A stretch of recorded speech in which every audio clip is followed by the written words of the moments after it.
কারিমা নাজিল করে জানিয়ে দিলেন প্রকৃত মুমিন কারা। মুমিনের পরিচয় আল্লাহ পাক জানিয়ে দিলেন।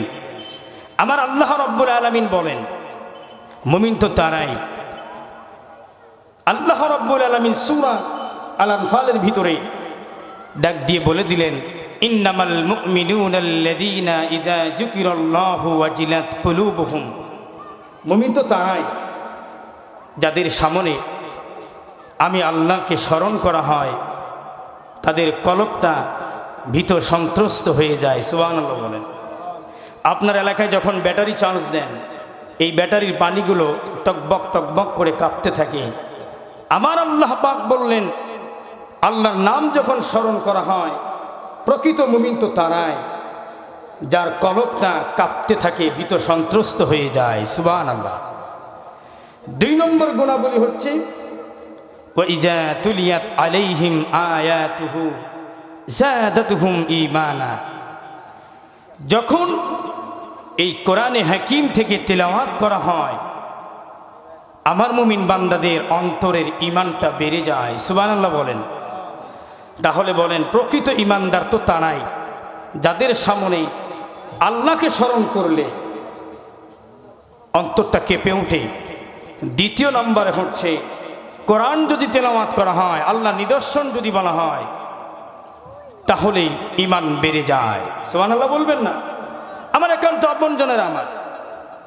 এরপর আল্লাহ রাব্বুল আলামিন বললেন শুধুমাত্র কেবলমাত্র অন্তর কেঁপে ওঠে ঈমান বেড়ে যায় এখানেই মুমিনের পরিচয় নয়। মুমিনের পরিচয় হচ্ছে ওয়া আলা রাব্বিহিম ইয়াতাওয়াক্কালুন। এরা আমি আল্লাহর উপরে ভরসা করে। সুবহানাল্লাহ বলেন। আমরা ভরসা করতে চাই কার উপরে? এটা জোরে বলেন কার উপরে? সব সময় ভরসা করব কার উপরে? চিৎকার মেরে বলেন কার উপরে? আল্লাহই বললেন যারা মুমিন তারা ভরসা করে আমার উপরে। সুবহানাল্লাহ। আমার সম্মানিত দিনী ভাইরা একান্ত আপনজনেরা আমার, আসুন সেই আল্লাহকে খুশি করার জন্য আমরা সবাই মিলে একবার বলি আলহামদুলিল্লাহ। বিশ্বনবীজি কদম মোবারকে দরুদ ও সালাম পেশ করছি সাল্লাল্লাহু আলাইহি ওয়াসাল্লাম। সম্মানিত দিনী ভাইরা আমার একান্ত আপনজনেরা আমার, আল্লাহ রাব্বুল আলামিন মুমিনের পরিচয় দিলেন। আর রাওয়াহুল বাইহাকির ভিতরে ইমাম বাইহাকি তিনি এই কোরআনের মাহফিলে আসতে পেরেছেন, কোরআনের মাহফিলের আয়োজন করেছেন। তাদের মর্যাদা, তাদের ক্ষমতা, তাদের পাওয়ার সম্পর্কে ইমাম বাইহাকি বর্ণনা করেছেন রাসূলের হাদিস সাল্লাল্লাহু আলাইহি ওয়াসাল্লাম। আল্লাহর নবী বিশ্ব নবীর গুরুত্বপূর্ণ একটি হাদিস কোট করলেন ইমাম বাইহাকি। ইমাম বাইহাকি ১৫০০ বছর আগের এই হাদিসটাকে জীবন্ত জীবন দান করলেন। সুবহানাল্লাহ। ইমাম বাইহাকি জাবির রাদিয়াল্লাহু তাআলা আনহু থেকে বর্ণিত হাদিস, তিনি বলেন আমার নবী বিশ্ব নবী বলেছেন, জনাবে মুস্তাফা তিনি বলেছেন আল কোরআনু শাফিউম মুসাফফাউন ওয়া মাহিল্লুন মুসাদ্দাকুন। এই যে কোরআনের মাহফিলের আয়োজন করেছে যারা 10 টাকা 20 টাকা 50 টাকা 100 টাকা শ্রম সময় দিয়েছেন, যারা সহযোগিতা করেছেন, যারা কোরআন বলতেছে কিয়ামতের ময়দানে আমি তাদের জন্য সুপারিশ হয়ে যাব। সুবহানাল্লাহ। উকিল হয়ে যাবে। এরপরে কোরআন বলে অভুরুঙ্গামারিবাসী কোরআন বলতেছে মান জালাহু আমামাহু কাদাহু ইলাল জান্নাহ। রাওয়াহুল বাইহাকি। ইমাম বাইহাকি বলেন এই কোরআনটা কিয়ামতের ময়দানে কেবলমাত্র শুধুমাত্র একমাত্র যারা আয়োজন কমিটি, যারা ইন্তেজামিয়া কমিটি এত সুন্দর করে মাহফিলের আয়োজন করেছে, দিন নাই রাত নাই পরিশ্রম করেছে, কোরআন বলছে ওই কিয়ামতের ময়দানে যখন ব্যক্তি নামাজ রোজা হজ যাকাতের আমল দিয়ে জান্নাতি হতে পারবে না, আমি কোরআন আল্লাহর বিপক্ষে দাঁড়িয়ে গিয়ে আল্লাহকে বলবো আল্লাহ এই যে এরা হলো ইন্তেজামিয়া কমিটির সদস্যবৃন্দ, এরা মাহফিলের আয়োজন করেছে, টাকা দিয়েছে, পয়সা দিয়েছে। ওগো আল্লাহ, আজ আমি কোরআন এই কমিটি বৃন্দের ভাইদের জন্য নেতা হয়ে গেলাম। কদাহু ইলাল জান্নাহ, আমি নেতা হয়ে এদেরকে টেনে টেনে জান্নাতের ভিতরে প্রবেশ করাবো। সুবহানাল্লাহ। ভাইরা আমার, যারা আজকে এত সুন্দর আয়োজন করেছে তাদের দাম আল্লাহর কাছে কত বেশি! আল্লাহু আকবার, অনেক বেশি দাম। ভাইরা আমার, নেতার নাম যদি না দেওয়া যায়, অতিথি হিসেবে মাহফিল ক্যান্সেল হয়ে যায়। 16টি বছর এইরকম জুলুম আর নির্যাতন ছিল কি ছিল না, ঠিক কিনা বলেন? আজ ওপেনে বিনা অনুমতিতে আল্লাহর জমিন, আল্লাহর কোরআন থেকে কথা বলা যায় নির্দ্বিধায়। চিৎকার মেরে বলে আল্লাহু আকবার। কোন বাতিলের অনুমতির প্রয়োজন হয়? আল্লাহু আকবার বলতে কষ্ট হয়। এখনো সেই ধারাবাহিকতা রয়েছে। যদি নেতা হিসেবে যদি অতিথি ডাকা না হয়, লক্ষ্মীপুরের বিভিন্ন জায়গায় ভাই দেখলাম মাহফিলে বন্ধ করে দেয়। নাউজুবিল্লাহ বলবেন না। যারা মাহফিলের বিরুদ্ধচারণ করে, এদের ব্যাপারে আল্লাহ রাব্বুল আলামিন সূরা হামিম আস-সাজদা 41 নম্বর সূরা 26 নম্বর আয়াতে আমার আল্লাহ রাব্বুল আলামিন বলেন, কোরআনের মাহফিল বন্ধ করে কারা? وقال الذين كفروا لا تسمعوا لهذا القرآن والغوا فيه لعلكم تغلبون। আল্লাহু আকবার। আল্লাহ রাব্বুল আলামিন বলতেছে, কাফেরদের কর্মসূচি, এই সাইডটা একটু কথা বন্ধ করতে হবে ভাই, খুব ডিস্টার্ব হচ্ছে একটু। কাফেরদের কর্মসূচি হলো দুইটা। আমার ভাইরা বলেন তো কয়টা?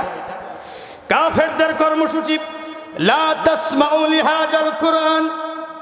এই যে হামিদিয়া দারুস সুন্নাহ নুরানি হাফিজিয়া মাদ্রাসায় মাহফিল হচ্ছে, অনেকেই বলছে মাহফিল করতে দেওয়া যাবে না, ষড়যন্ত্রের গন্ধ তৈরি করে, ঠিক কিনা বলে?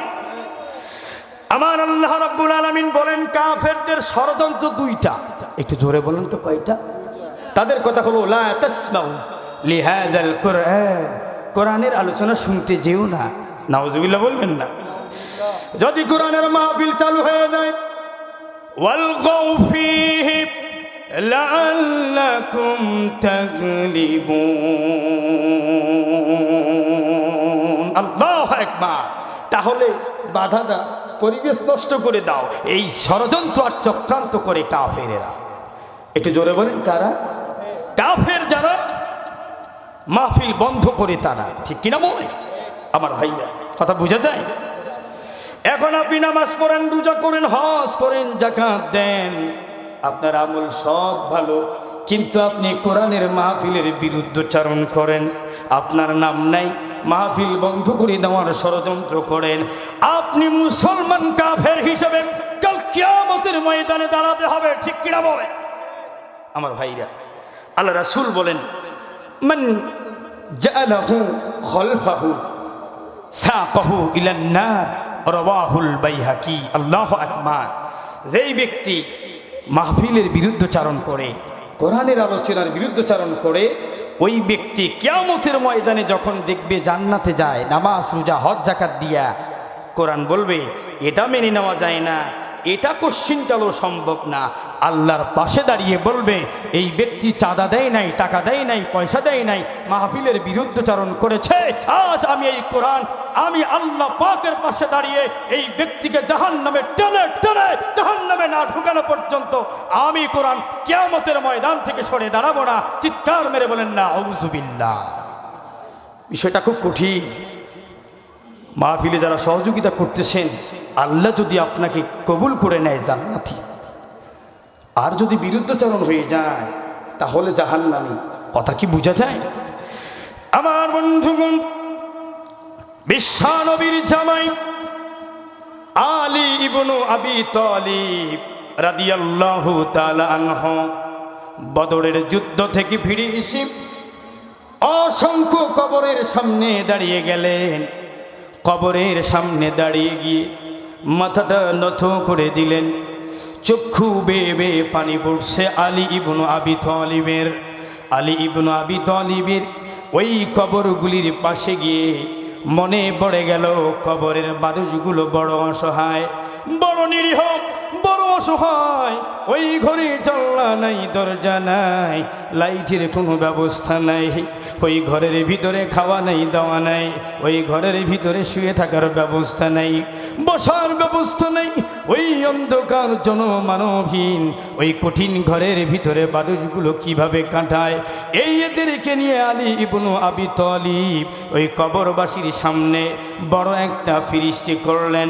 তিনি তাদেরকে ডেকে বলেন, ইয়া আহলাদ দিয়ারিল মুখিসাতি ওয়া মাহালিল মুগফিরাতি ওয়াল কুবুরিল মুজলিমাতি, ইয়া আহলাদ তুরাবাতি ইয়া আহলাল গুরফাতি ইয়া আহলাল ওয়াহদাতি ইয়া আহলাল ওয়াহিশাতি আনতুম লানা ফারতুম সাবিকুম ওয়া নাহনু লাকুম তাবাউল্লাহি আম্মাদ الدوار فقد سكنت وأما الأزواج فقد نقحت وأما الأموال فقد قسمت وأما الأولاد فقد حرمت هذا خبر ما خبر فما ما عندنا ما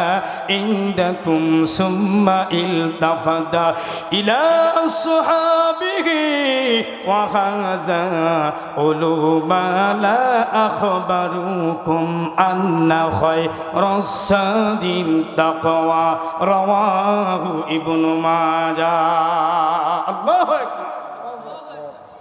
আলী ইবনে আবি তালিব দাঁড়াইছে কোথা? কবরের সামনে। আলী ইবনে আবি তালিব কবরস্থানে গিয়া ওই মানুষদেরকে ডেকে বলতেছে, তুমি যে কবর থেকে কবরে চলে আসলা, তোমার কি খবর আছে? তোমার বাবা মায়ের কি অবস্থা? তোমার স্ত্রীর কি অবস্থা?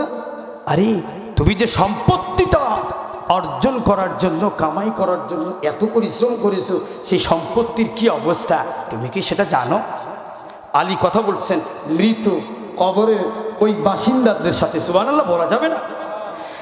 প্রথম কথা বলে দিলেন আলী ইবনে আবি তালিব।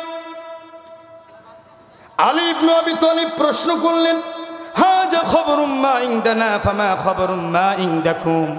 ও কবরবাসী, ওয়া আম্মাল আজওয়াজু ফাকাত নুকিহা, তুমি যে কবরে আসলা, তোমার যে স্ত্রী রেখে আসলা, যেই স্ত্রীর জন্য তুমি তোমার ছোট বোনকে কোলে কাছে নিয়ে মানুষ করেছো, আজ তোমার ছোট বোনকে দূরে ঠেলে দিয়েছো। তোমার বাবা এত যত্ন করে তোমাকে লালন পালন করেছে, সেই বাবাকে দূরে ঠেলে দিয়েছো। তোমার জনম দুঃখিনী মা, তাকে তুমি দূরে ঠেলে দিয়েছো। তুমি তোমার পিঠে কাকে বড় হওয়া তোমার ভাইকে দূরে ঠেলে দিয়েছো শুধুমাত্র একটা বিবির জন্য, একজন স্ত্রীর জন্য।